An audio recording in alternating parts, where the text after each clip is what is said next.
नमस्कार दोस्तों, Oppo study में आपका वेलकम है, स्वागत है, हार्दिक अभिनंदन है।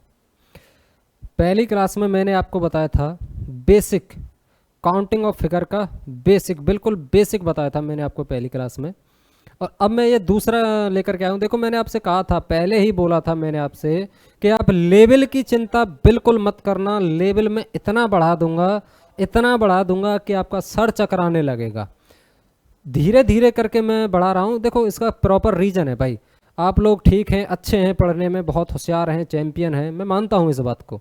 लेकिन जो मेरे अपने कुछ स्टूडेंट्स हैं जो वीडियो देख रहे हैं, उनको बहुत कहते हैं ना, उनको प्रॉब्लम है कुछ, वो जीरो से सीखना चाहते हैं, या फिर उनको नए स्टूडेंट्स आए, कोई भी 12th पास आउट होता है तो वो नया होता है, उसके लिए रीजनिंग बिल्कुल अलग ही होता है। उसे नहीं पता है कि रीजनिंग क्या है क्या नहीं है, तो उसके लिए मैं जीरो से लेकर के स्टार्ट करके लाया हूँ। ठीक है, अब मेरे अपने वाले भी आ गए जीरो से जो है थोड़ा सा ऊपर, और आप लोग तो फिर ऑलरेडी हैं ही चैंपियन। तो चलिए शुरू करते हैं। अब दोनों का कॉम्बिनेशन थोड़ा सा अच्छा बनेगा। हाँ तो जी, अब हम बात करते हैं। ये दूसरा पैटर्न में लेकर के आया हूँ, ये काउंटिंग फिगर का ही है। ठीक है,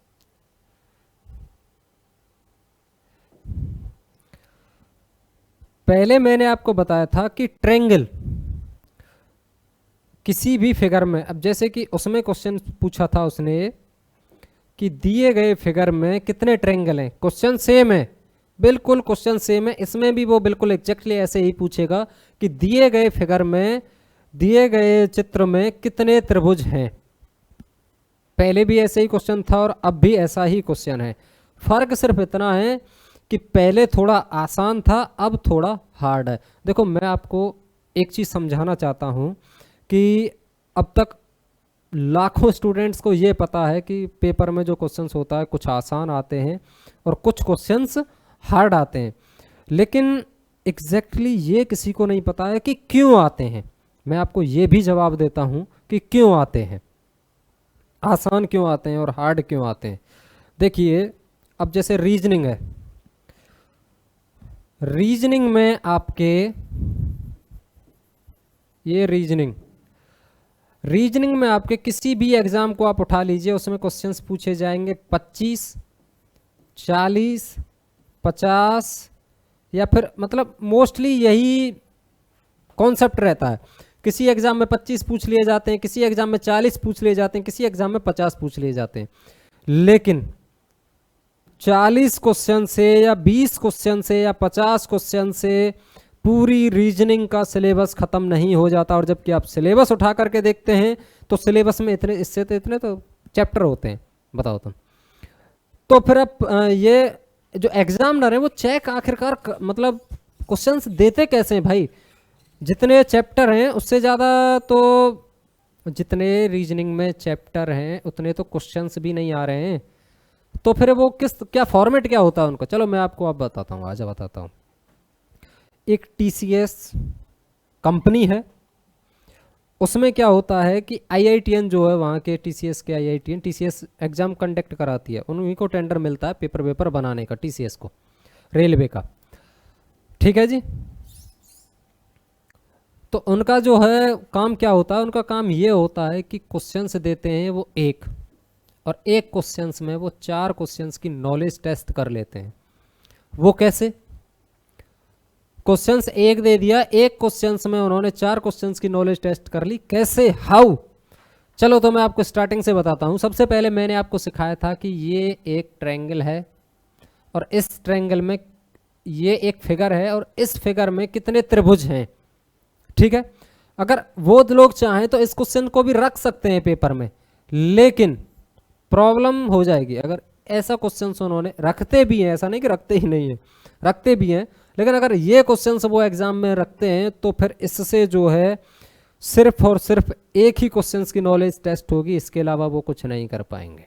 लेकिन उनको क्या करना है कि एक क्वेश्चन में उन्हें जो 4 क्वेश्चन की नॉलेज टेस्ट करनी है, तो उसके लिए उनको क्या करना होगा, उसको ये क्वेश्चन रखना ही होगा, ये क्वेश्चन उनको रखना ही होगा। या फिर अगर ये क्वेश्चंस भी वो नहीं रखते हैं, ये क्वेश्चन भी अगर वो नहीं रखते हैं, तो फिर क्या होगा मैं बताता हूँ आपको। तो फिर वो इस तरह से एक क्वेश्चन, देखो अलग ही क्वेश्चन बताता हूँ मैं, क्वेश्चन ही बना रहा हूँ मैं आपके लिए कि वो ये काम करेंगे। आपको पेपर में देखने के लिए कुछ इस तरह से क्वेश्चन मिल जाएगा, इस तरह से। इस समय क्या करेंगे, वो एक लाइन यहाँ खींच दी, एक लाइन यहाँ खींच दी, एक लाइन यहाँ खींच दी। इसके बाद में उन्होंने क्या किया, एक लाइन यहाँ तक खींच दी, एक लाइन यहाँ खींच दी, फिर एक लाइन ये पूरी खींच दी। ठीक है, क्लियर दिख रहा है? अच्छा, अब उसके बाद में फिर वो यहां पर अलग ही कॉन्सेप्ट यूज करते हैं, 1 2,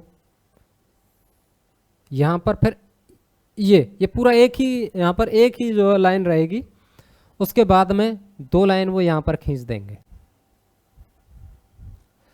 अब इस क्वेश्चन से उन्होंने अगर ये क्वेश्चन एग्जाम में रख दिया तो इसका मतलब सीधा सा होता है कि वो आपको, इसका सीधा सा मतलब ये होता है कि वो एक क्वेश्चन में 10 क्वेश्चन की नॉलेज टेस्ट कर रहे हैं।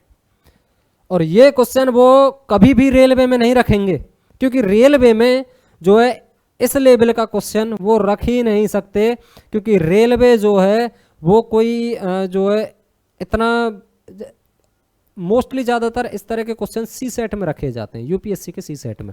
इतना बड़ा लेवल वो नहीं लेंगे, लेकिन फिर भी अगर रख भी देते हैं तो हमारे स्टूडेंट्स, जो मेरे स्टूडेंट्स हैं, जो मेरे भाई हैं, मेरे दोस्त हैं, वो उनके पास इतनी नॉलेज होनी चाहिए कि कोई भी, चाहे कोई IITian हो, चाहे कोई भी कोई भी हो, कैसा भी क्वेश्चन, चाहे पेपर छोड़ो तुम, पेपर के बाहर भी कोई भी कहीं से भी कैसा भी अगर काउंटिंग और फिगर से क्वेश्चन देता है तो तुम्हें 3 से और 10 सेकंड के बीच में उसके मुंह पे आंसर फेंक के मार देना कि ये आंसर है, ये लो खत्म।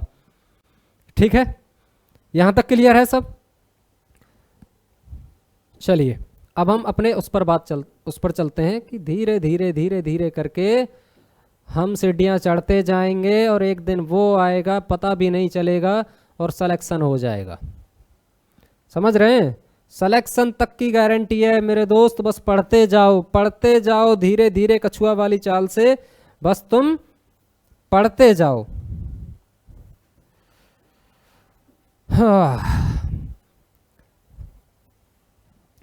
चलिए अब इसको देख लेते हैं हम थोड़ा सा। इसकी ट्रिक सीधी सी है, जो मैंने बताई थी वही ट्रिक इसमें यूज होगी। मैंने आप लोगों को इसमें बताया था कि अगर ऐसा कोई भी क्वेश्चन आता है तो 1 और 2, इसमें हमें जो है ट्रायंगल ज्ञात करने इस फिगर में, तो 1 और 2 दोनों को ऐड कर दो, टोटल हो गया 3। ठीक है, इसमें 3 ट्रायंगल हैं।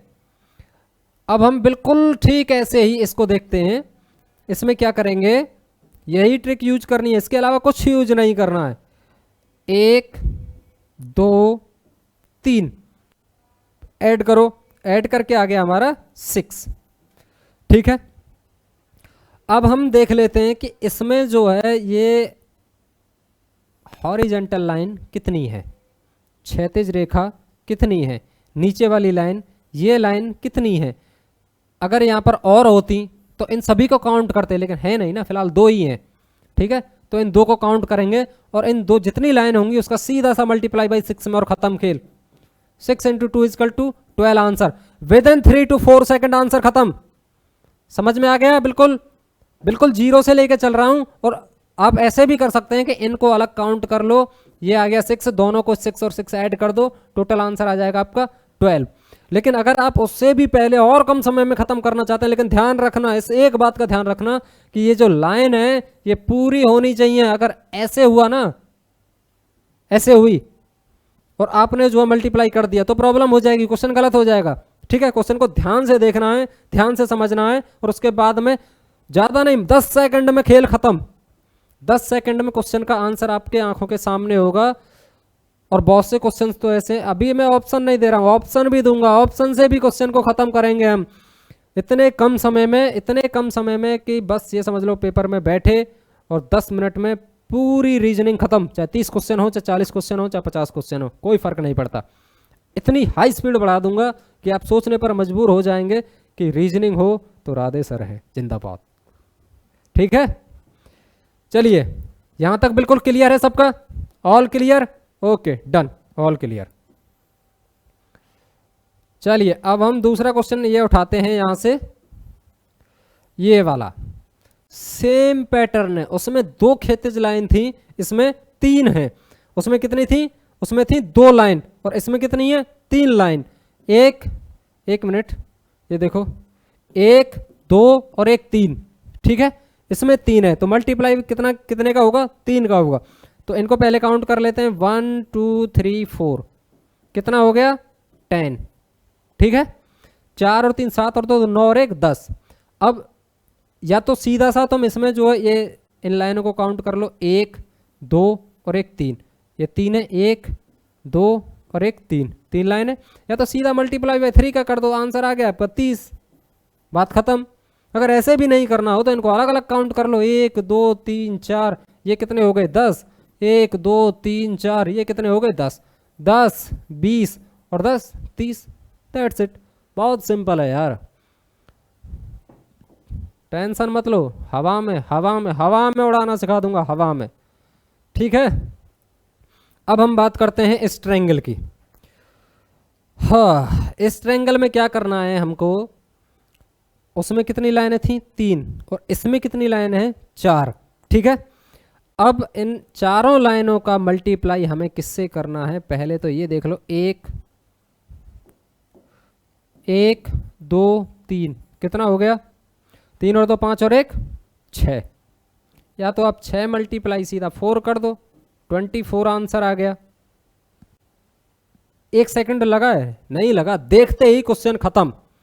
या फिर आप जो इनको अलग अलग कर लो, कितना आ गया? 6 1 2 3, कितना आ गया? 6 1 2 3, कितना आ गया? 6 6 दूनी 12, 6 ती 18, 6 चौका 24, 24 आंसर।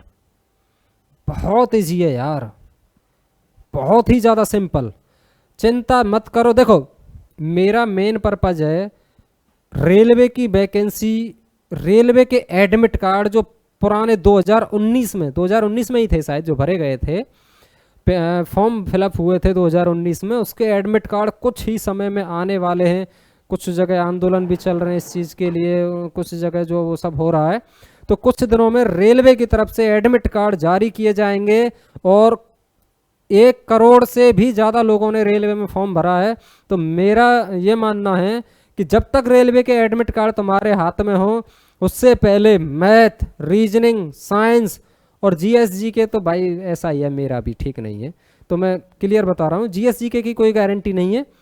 और लेकिन मैथ, साइंस और रीजनिंग तीनों के क्वेश्चंस ऐड कर लेना, तीनों के नंबर ऐड कर लेना। अगर तुम्हारा जो 1 नंबर कट सकता है, 1 नंबर तो 2 भी कट सकते हैं, लेकिन 5 नंबर से ज़्यादा तीनों को ऐड करके कटने नहीं दूंगा, इतना विश्वास है। बस तुम पढ़ते रहो, धीरे धीरे करके लेके चलूंगा, और तुम्हारे एग्जाम से पहले ही पूरा सिलेबस खत्म, इस बात की भी गारंटी है।